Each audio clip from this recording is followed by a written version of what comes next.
Hello everyone, स्वागत है आपका अपने यूट्यूब चैनल प्रगति लेक्चर्स में।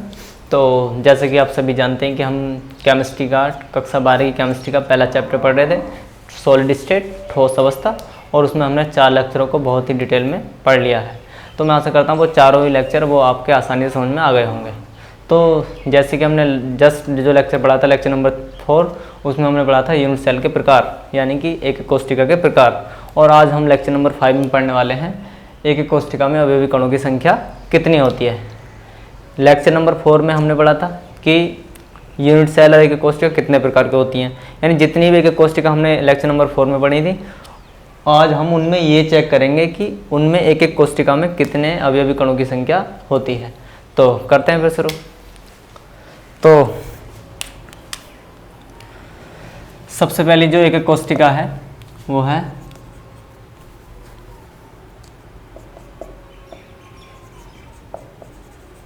आद्य घन्य एकक कोशिका।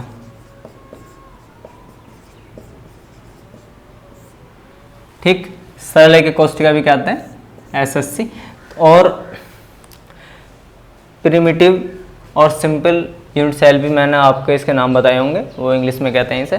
तो अब ये समझेंगे कि इसमें कितने अवयवी कण प्रेजेंट हैं इस वाली यूनिट सेल में। तो कुछ इसकी स्ट्रक्चर मैंने आपको बताई थी, कुछ इस तरीके से याद करो। यहाँ पे देखो ये, और इसमें मैंने बताया था कि जो अवयवी कण होते हैं वो कहाँ प्रेजेंट होते हैं, वो प्रेजेंट होते हैं कोनों पर। कहाँ? कोनों पर। सिंपली जो सिंपल है उसमें कहाँ बताए थे मैंने, कोनों पर। यानी अवयवी कण कहाँ प्रेजेंट होते हैं, कोनों पर। ये देखो कोनों पर प्रेजेंट होते हैं। अब ये चेक करना है कि कोनों पर जो अवयवी कण होते हैं उसका कितना भाग यूनिट सेल में पार्टिसिपेट करता है। तो जो कोनों पर होते हैं उस यूनिट सेल में, जो अवयवी कण के कोनों पर परमाणु होते हैं, उसका कितना भाग जो है यूनिट सेल में पार्टिसिपेट करता है। तो कोने का प्रत्येक परमाणु 8 निकटवर्ती एक कोशिकाओं के मध्य से विभाजित होता है। कोने का जो प्रत्येक परमाणु होता है वो 8 एक कोशिकाओं के मध्य से विभाजित होता है। तो एक यूनिट सेल में उसका 1/8 भाग ही पार्टिसिपेट करता है। तो 1/8 भाग इसका पार्टिसिपेट करेगा, एक का। अब कोने कितने हैं, 8, और कितना भाग पार्टिसिपेट कर रहा है, 1/8। तो परमाणु कितना हुआ, 1। तो सिंपल या प्रिमिटिव यूनिट सेल में जो अवयवी कणों की संख्या होती है या परमाणु होते हैं वो कितने होते हैं, 1। अब मैं इसकी थ्योरी लिख दे रहा हूँ, आपको बता देता हूँ कि आपको कैसे लिखना। ये बात तो आसानी से समझ में आ गई होगी आपके। तो देखो,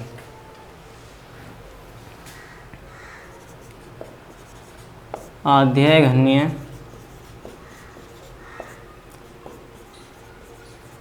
एकक कोशिका में, आद्य घन्य की कोशिका में परमाणु अथवा अवयवी कण अवयवी कण और भी हो सकते हैं, अणु भी हो सकते हैं। कण, परमाणु अथवा अवयवी कण केवल कोनों पर होते हैं, केवल कोनों पर होते हैं। इतनी बात समझ में आ गई। यानी कि ये तो मैंने पिछले वाले लेक्चर में बता दी कि इसमें जो अवयवी कण होते हैं वो कहाँ प्रेजेंट होते हैं, कोनों पर होते हैं। अब कोने का प्रत्येक परमाणु, कोने का प्रत्येक परमाणु, कोने का प्रत्येक परमाणु 8 निकटवर्ती, 8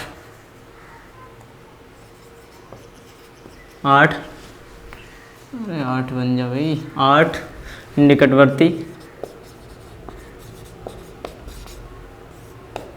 एकक कोशिका से सहभाजित होता है, सहभाजित होता है।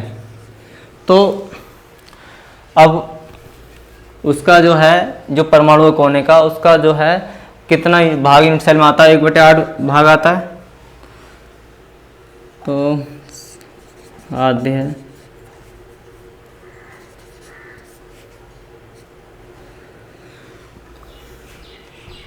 एकक घनीय एकक कोष्ठिका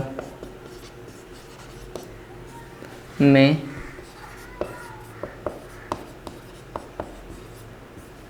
परमाणुओं की संख्या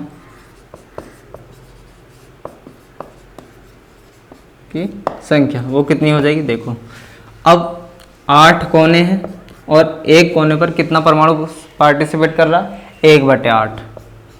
तो कितना आया, इसे काटो एक बार, 1 परमाणु। तो ये बात तुम्हारे आसानी से समझ में आ गई होगी कि कोने का जो, ये बात मैं तुम्हें बता दूं कि इसमें कोने पर प्रेजेंट होता है, ये आपको पता ही था। लेकिन कोने का प्रत्येक परमाणु 8 निकटवर्ती एक एक कोष्ठिका से सहविभाजित होता है। तो एक एक कोष्ठिका में उसका जो पार्ट आता है वो 1/8 पार्ट आता है। तो 1/8 जब एक कोने, जैसे मैं आपको बना के दिखाऊं, पहले समझो। यहाँ पे ये देखो, जैसे ये है,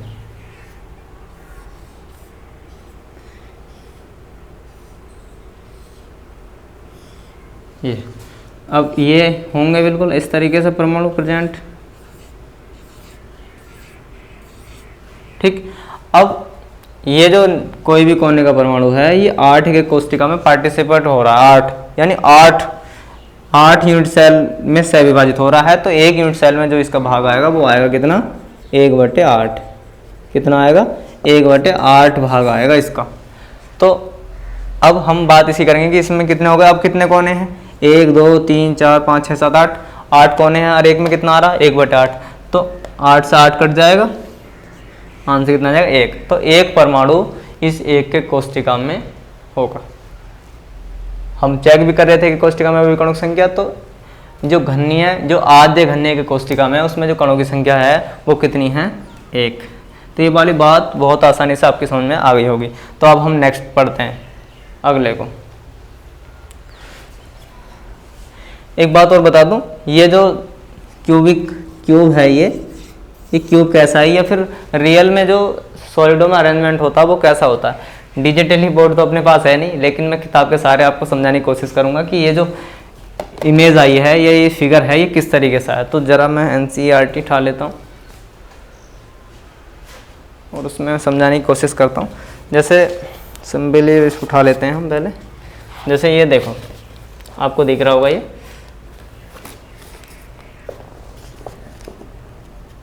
देखो, कुछ इस तरीके से हमने ये बनाया ये वाला। लेकिन रियल में क्या होगा, 4 गोले ये ऊपर रखें और 4 गोले नीचे रखें। जब 4 गोले ऊपर हैं 4 नीचे हैं, अगर मैं इनके केंद्रों को आपस में मिलाने लगूं, यानी कि जैसे इसका केंद्र ये हुआ, अब इनके केंद्रों को अगर मैं आपस में मिला दूंगा तो बिल्कुल ऐसी ही स्ट्रक्चर बन जाएगी जैसी ये है। ठीक, अगर मैं इसका 1/8 भाग पार्ट जो हम बता रहे हैं इसका कि 1/8 भाग आ रहा है, अगर उस तरीके से इस वाली इमेज को देखने का प्रयास करें तो कुछ इस तरीके की दिखेगी। यानी कि इसमें वही पार्ट आ रहा है कट के जो रियल में है। तो ये कुछ डिजिटली अगर अपने पास बोर्ड होता तो बहुत अच्छे से आप समझ लेते, लेकिन अब ये किताब से समझना पड़ेगा। आपके पास NCERT होगी, आप देखना एक बार, चेक करना कि अगर रियल में कोई ऐसे थोड़ी होता है। जो ये गोले होते हैं, मैंने आपको बताया था कि जब कोई ठोस बनता है तो वो बिल्कुल क्लोजली पैक्ड होते हैं। तो ये क्लोजली पैक्ड हैं, 4 के ऊपर 4 रखे हुए हैं। ये 4 के ऊपर 4 रखे हुए हैं, अगर इन्हें आपस में मिलाओगे। अब ये 3D में, 2D में, 1D में अपन देख लेते हैं, लेकिन 3D में जो देखते हैं तो कुछ छुप जाते हैं। तो उसको जो है आसान बनाने के लिए, सिंप्लीफाई बनाने के लिए हम कुछ इस तरीके से बना लेते हैं। तो ये वाली बात बहुत आसानी से आपके समझ में आ गई होगी। तो अब नेक्स्ट पढ़ते हैं। इसके लिए मैं इसे मिटा दूं।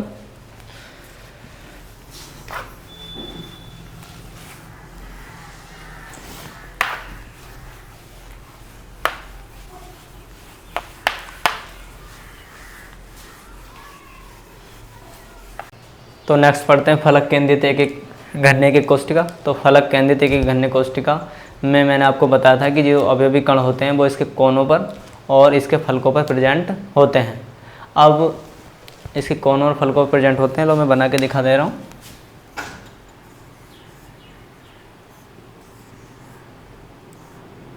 ये देखो यहाँ पे ये कोने हैं इसके, तो कोनों पर प्रेजेंट होते हैं, कोनों पर, और साथ ही साथ जो फेस होते हैं, फलक होते हैं, फलकों पर भी प्रेजेंट होता है। कितने फलक होते हैं? वो होते हैं 6। 6 बता रखे हैं, 1 2 3 4, 2 एक इससे पीछे वाला और एक ये उधर वाला, यानी कि 5 और एक 6 फलक होते हैं। और कोने कितने होते हैं? 8। अब कोनों का तो हमें पता है 1/8 कंट्रीब्यूशन होता है परमाणु का। अब फलकों का कितना होता है? अब जो फलक वाला परमाणु होता है या विकर्ण होता है वो अपने निकटवर्ती 2 यूनिट सेल से सह विभाजित रहता है, यानी कि जो केंद्र का जो फलक का अवयवी कण है वो दो एक एक कोष्टिका से सह विभाजित रहता है, यानी एक कोष्टिका में जो उसका भाग जाता है वो आधा जाता है। तो ऊपर 1 नीचे 3, 2 3 6, 4 परमाणु की संख्या होती है किसमें? फलक केंद्रित घन एक एक कोष्टिका। तो मैं इसकी थ्योरी लिख दे रहा हूँ, अब बात आसानी से समझ में आ जाएगी। तो FCC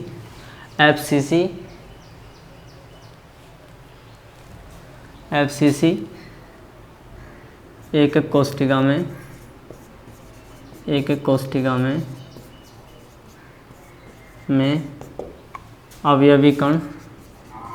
कण सभी कोनों तथा फलकों पर FCC की कोशिका में अवयवी कण सभी कोनों तथा फलकों पर उपस्थित होते हैं।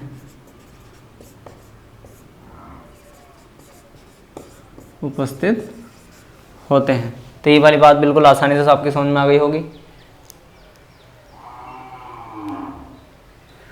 अब फलक केंद्र पर उपस्थित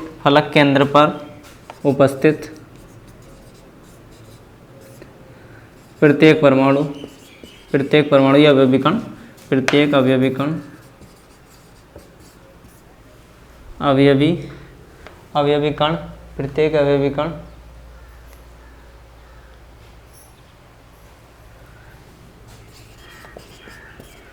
कण दो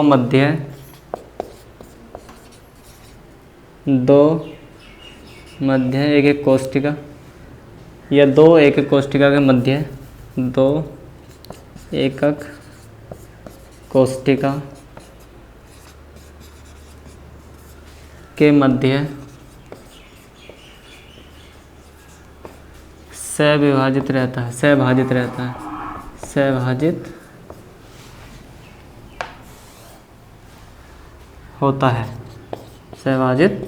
होता है। अब FCC की कोष्टिका में अवयवी कण सभी कोनों तथा फलकों पर उपस्थित होते हैं। क्लियर हो गई इतनी सी बात। और फलक केंद्र पर उपस्थित प्रत्येक अवयवी कण, जो फलक केंद्र पर उपस्थित होता है कोई सा भी अवयवी कण 2 एक कोष्टिकाओं के मध्य सहभाजित होता है। तो ये जो अवयवी कण है जो केंद्र पर उपस्थित, जो कोई से भी देख लो, कोई से फलक पर देख लो, वो 2 एक कोष्टिका के मध्य सहविभाजित रहता है, तभी इसका 1/2 भाग कंट्रीब्यूशन करता है यूनिट सेल में। तो ये वाली बात भी आपके समझ में आ गई होगी। अब आगे के लिए थोड़ा सा मिटाना पड़ेगा ऊपर से, तो मिटा देते हैं डस्टर।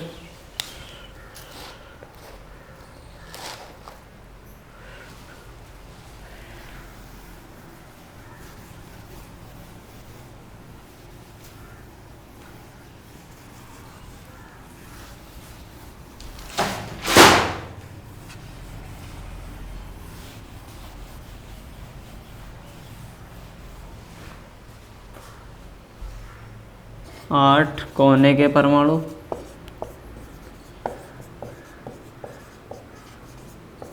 गुणा 1/8 परमाणु प्रति एक एक कोष्टिका, प्रति एक एक कोष्टिका।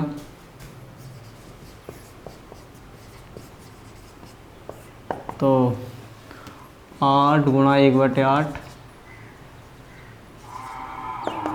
एक परमाणु। 8 कोने के परमाणु यानी 8 कोने हैं और 1/8 प्रति परमाणु जाता है एक कोष्टिका में, यानी एक कोने का 1/8 पार्ट जुड़ेगा। तो 8 गुणा 1/8 यानी कि एक परमाणु। ठीक। 6 फलक केंद्रित परमाणु,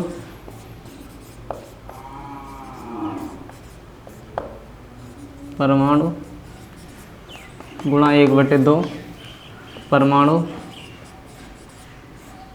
प्रति एक एक कोष्टिका, प्रति एक एक कोष्टिका। तो ये हो जाएगा 6 गुणा 1/2, 2 3 6, 3 परमाणु, 3 परमाणु। अब प्रति एकक कोष्टिका में परमाणु की कुल संख्या, में परमाणुओं की कुल संख्या, ये हो जाएगी 1 + 3 यानी कि 4 परमाणु। अब ये वाली बात फिर समझ लो, 8 कोने हैं, 8 और एक कोने का 1/8 जाता है, तो 8 गुणा 1/8 यानी एक परमाणु। उसी प्रकार 6 फलक है और एक फलक का कितना जाता है 1/2, तो 6 गुणा 1/2 यानी कि 3 परमाणु, और 3 और 1 को जोड़ोगे तो कितने बैठेंगे 4 परमाणु। तो फेस सेंटर्ड यूनिट सेल भी आपके आसानी से समझ में आ गया होगा। इसमें जो एटमों का कॉन्ट्रीब्यूशन है वो भी आपके समझ में आ गया होगा। अब चलते हैं नेक्स्ट, अंत केंद्रित घनत्व की कोष्टिका BCC। तो BCC मैंने आपको क्या बताया था, BCC में मैंने आपको बताया था कि सभी कोनों पर प्रेजेंट होते हैं अवयवी कण, और कहाँ प्रेजेंट होते हैं, और एक उसका बॉडी में अंत केंद्र में प्रेजेंट होता है, सभी कोनों पर, और एक उसका बिल्कुल बॉडी में। तो इसमें क्या होता है मैं लिख दे रहा हूँ, BCC एक एक कोष्टिका में, BCC एक एक कोष्टिका में, BCC की कोष्टिका में एक अवयवी कण या एक परमाणु, एक अवयवी कण, एक परमाणु लिख दो, एक परमाणु, एक परमाणु इसके कोनों पर, इसके कोनों पर तथा इसके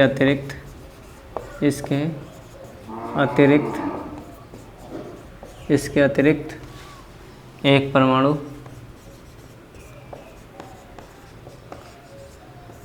इसके अंत केंद्र में होता है। तो इसमें समझ लो 8 कोने गुणा 1/8 प्रति कोना परमाणु, तो ये हो जाएंगे 8 गुणा 1/8 एक परमाणु। ठीक। उसके बाद एक बॉडी में, तो एक अंत केंद्र गुणा 1 प्रति एक अंत केंद्र गुणा एक परमाणु, अंत केंद्र में एक परमाणु आएगा, तो 1 गुणा 1 यानी कि 1, तो प्रति एकक कोष्टिका, प्रति एक कोष्टिका में परमाणु कुल संख्या में परमाणु की कुल संख्या, तो ये कितनी हो जाएगी, ये हो जाएगी 1 + के 1 2, ये 2 परमाणु। ठीक, तो अगर वीडियो अच्छी लगे तो वीडियो को लाइक करो, चैनल को सब्सक्राइब करो। धन्यवाद।